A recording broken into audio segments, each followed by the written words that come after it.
Selamat berjumpa kembali. Pada kesempatan ini saya akan menjelaskan atau sharing tentang ilmu ekonomi manajerial. Manajerial itu adalah dalam perusahaan pekerjaan-pekerjaan yang terkait dengan perencanaan, seperti perencanaan produksi, perencanaan produk, perencanaan harga, perencanaan jumlah produksi, eh, dan sebagainya. Nah, pada kesempatan ini kita akan awali apa saja yang akan kita pelajari dalam ekonomi manajerial. Manajerial ekonomi pada dasarnya tujuan perusahaan itu adalah untuk mencapai profit. Ya, perusahaan apa saja, terutama untuk perusahaan yang menghasilkan barang dan jasa, itu adalah untuk mencapai profit. Untuk mencapai profit tersebut, maka harus direncanakan berapa total cost-nya dan berapa total revenue-nya. Untuk mencapai total revenue dan total cost, untuk total cost tentunya perlu perencanaan jumlah produksi, key-nya. Ya, key-nya, kemudian untuk total revenue, juga berapa key-nya untuk mencapai BEP, misalkan, dan juga harganya, harga dari produknya, harga barang. Kemudian untuk melaksanakan suatu peluncuran produk di dalam suatu pasar, maka kita perlu menghitung demand.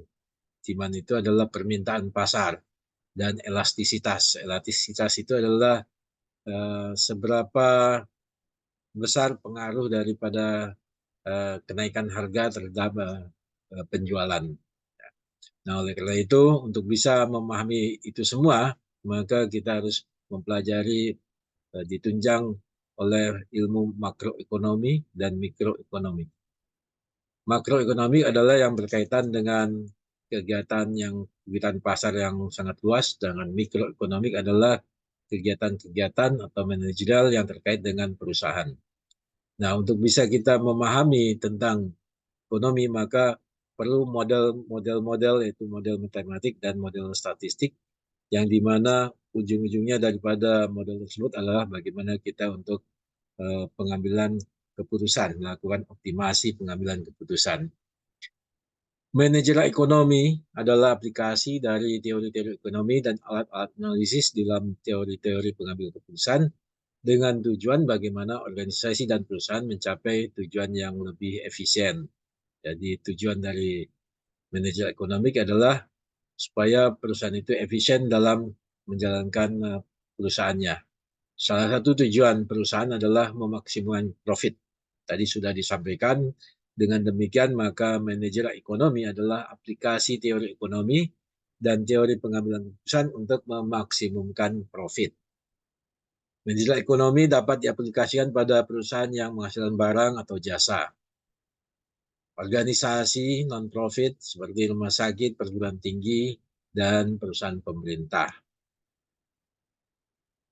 Yang termasuk alat pengambilan keputusan dalam ekonomi manajerial itu adalah ekonometrik atau matematik ekonomi.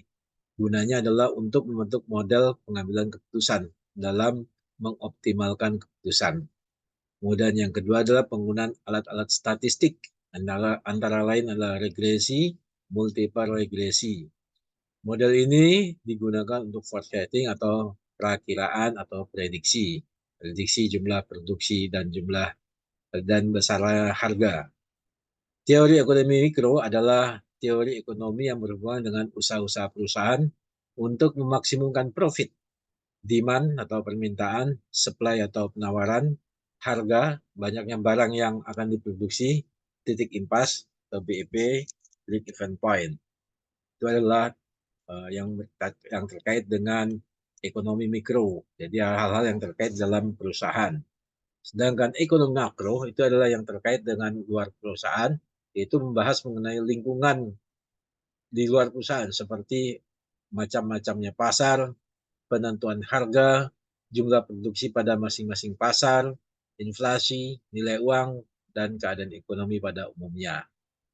Dengan demikian, manajemen ekonomi juga merupakan fungsi dari accounting, keuangan, pemasaran, sumber daya manusia, dan produksi. Jadi ilmu manajemen ekonomi itu terkait atau mengadopsi beberapa ilmu dari accounting, keuangan, ya, pemasaran sumber daya manusia, dan produksi. Demikian bagian satu dari ekonomi manajerial. Nanti akan kita lanjutkan dengan bagian yang kedua.